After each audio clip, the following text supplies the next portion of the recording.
Hello guys! Hello. This is for Libra. Welcome dito sa aking channel, Libra. Alamin natin kung anong messages, vibration, gabay, energy para sa inyo lahat. Okay. So, this is for Libra. Tingnan natin Libra. Okay. Nine of Pentacles and Strength. Wow! Congratulations! Congrats sa lahat ng Libra. Kasi sinasabi ng baraha na isa sa mga financial wishes mo ang posibleng dumating ngayong 2 linggong ito. So, financially, you will be super strong. Nakikita mo yung Nine of Pentacles dito. Sinasabi na maraming mga unexpected, hidden secrets about money na posibleng matutuklasan mo. So, like for example, yung pag tinitingnan mo lang yung mga old bags mo, makikita mo may cash ka pala doon. So, strength, sinasabi ng baraha sa'yo dito, Libra, na financially, simula ngayong linggong ito, 2 linggo, you will have the opportunity and the possibility na maging strong yung foundation mo sa salapi. Wow! So, sinasabi ng baraha sa'yo na ano man ang pinagdaanan mo. So, like for example, may pinagdaanan ka na painful na situation. Like for example, dumaan ka sa isang napakahirap na sitwasyon, emotionally or financially. Na-scam ka, ninakawan ka, trinidor ka, pinagbintangan ka. But the Wheel of Fortune is here. So, sinasabi ng Wheel of Fortune dyan na everything will change. Okay? Magbabago ang lahat. So, wag kang ma-stress, wag kang ma-depress kasi may magbabago sa buhay mo. Kung lahat ng kalungkutan, lahat ng luha, sacrifices na iginugol mo dyan, kung kanino man yan or kung saan man yan, ay magdadala yan sa'yo ng positibong resulta. Okay? So, in general, yung 4 cards mo, sinasabi na sa usaping salapi, sa usaping kaperahan, Libra, papabor sa'yo ang ikot ng mundo sa ngayon. Papabor sa'yo ang tadhana, magiging sobrang financially strong ka and courageous.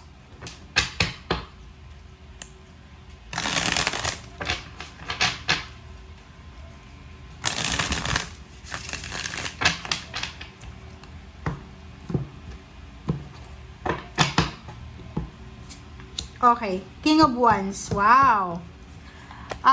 Posible ka na makatanggap ng offer, job offer, bonuses, payments, payouts,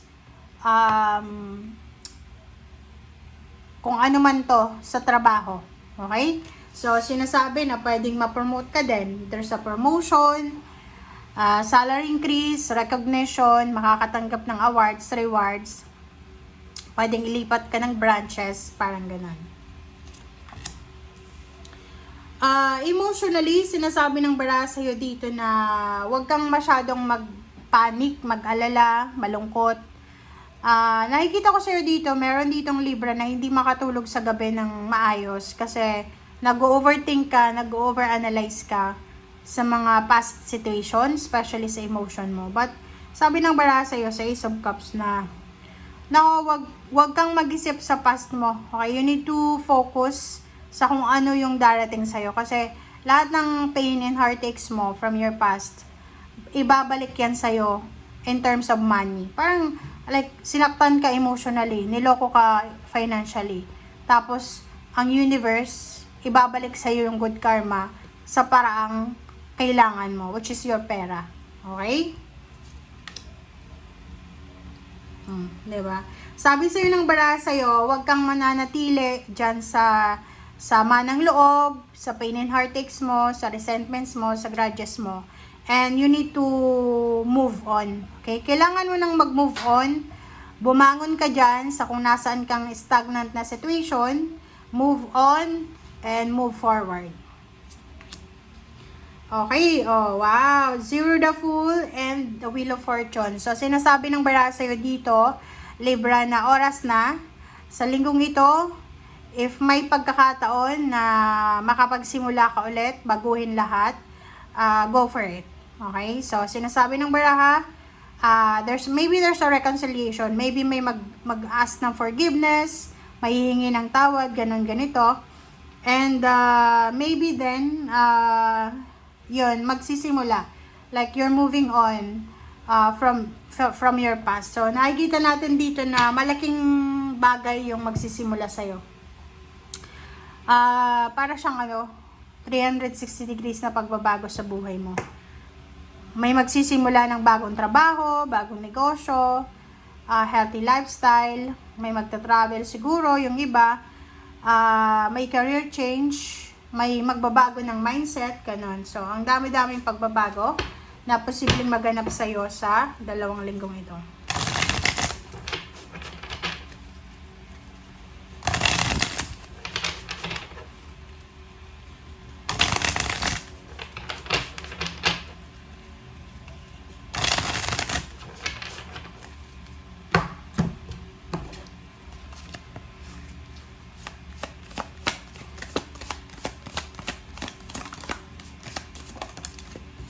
Alright.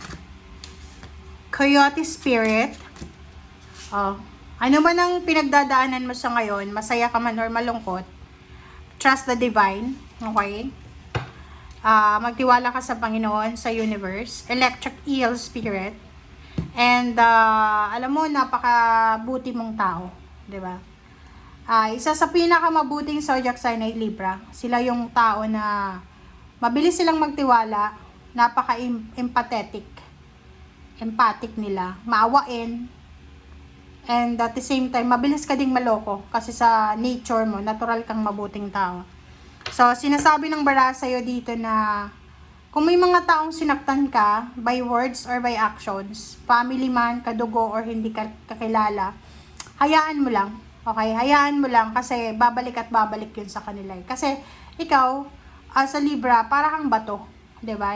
Parang batuhin ka man nila, babalik yun sa kanila na parang boomerang. Diba? Yung parang karma. So, just lang, focus ka lang sa sarili mo. Focus ka lang sa improvement mo everyday. Sa blessings mo. Kasi malalaman mo na yung mga taong gumawa ng masama sa'yo, kinakarma na. Alright, so, Grasshopper Spirit.